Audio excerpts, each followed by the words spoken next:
PVE class balance has never been in a better place than it is now. Despite the otherwise great balance, there's one huge problem: the engineer.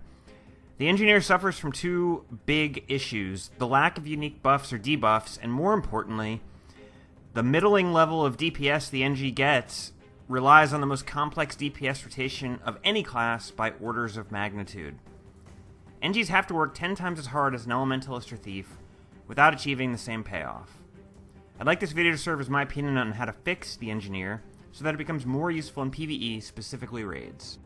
In the old days, most classes struggled to provide good amounts of vulnerability uptime. In short fights, that wasn't a big deal, but in long fights that would typically happen in higher level fractals, the ability of an engineer to keep the boss capped at 25 vuln permanently was a nice, unique capability for the team. With raids, however, 10 players can easily achieve 25 vulnerability passively. Thus, the NG's lost a bit of its unique mojo.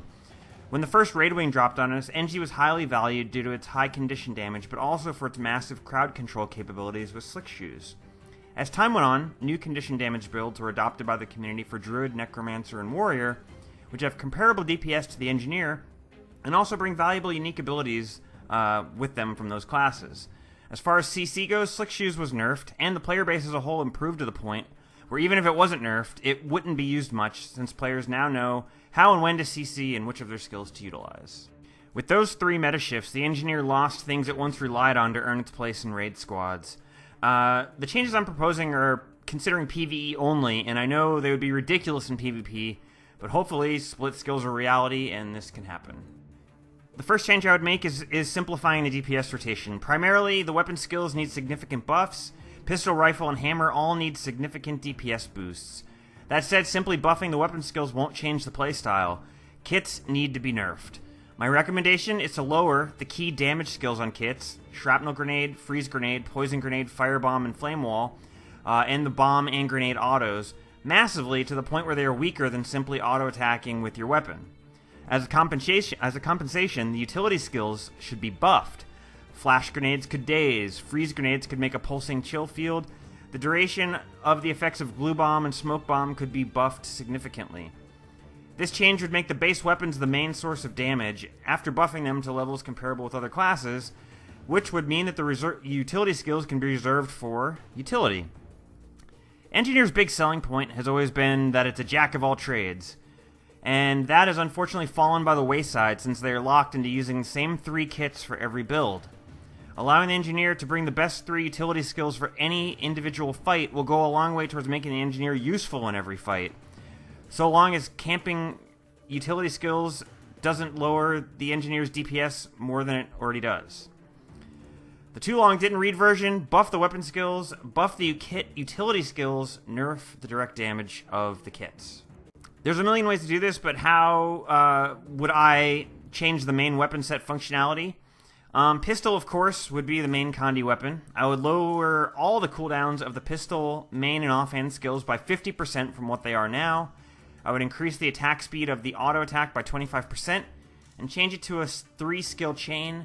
The first shot would inflict bleed as it currently does. The second shot would inflict 2 bleeds, and the third shot would inflict 3 bleeds. With quickness, a pistol Condi NG would be pumping out a lot of bleeds without ever having to leave the pistol set. And with the reduced cooldown of the other pistol skills, plenty of poison, burning, and confusion that we expect from an NG. Of course, the exact numbers would have to be tweaked and balanced, but I would recommend bringing it in line with the DPS of a Viper Necro. Rifle should be the burst weapon, ideally for dungeons or open world where sustained DPS isn't important as your 30-second burst potential. Remove the bleeds from blunderbuss and buff the direct damage, lower the cooldown. Jump shot should be a CC, affected by quickness.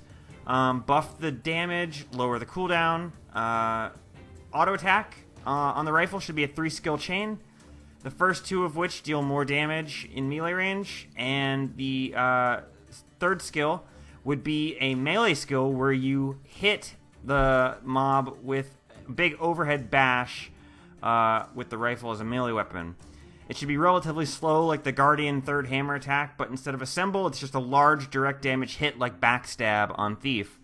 In short fights, it should feel really bursty when you use skill 3-5 and then an auto chain for a big damage burst at the start. Hammer should be the sustained damage weapon of choice. The hammer auto chain needs a buff across the board. Simply autoing on hammer should be a reliable source of sustained DPS, somewhere around Revenant Sword auto. Thunderclap should receive a healthy cooldown reduction to increase the uptime of the lightning field. The Electro Whirl should have a much faster cast time to increase its DPS, and add a daze to each projectile. The idea is that in a short fight, 15 to 30 seconds, this weapon can't match the burst potential of a rifle, but in a sustained fight where you can cast Thunderclap multiple times, it should pull ahead. After these changes, the rest of the utility skills, all the way from elixirs to gadgets to turrets, could be given a balance pass to make them more useful in niche PvE scenarios, but not DPS increases. Lastly, I would look at revamping the static discharge trait to give it new functionality that functions the same as like the air sigil buff that Overload Air Elementalists give to their teammates.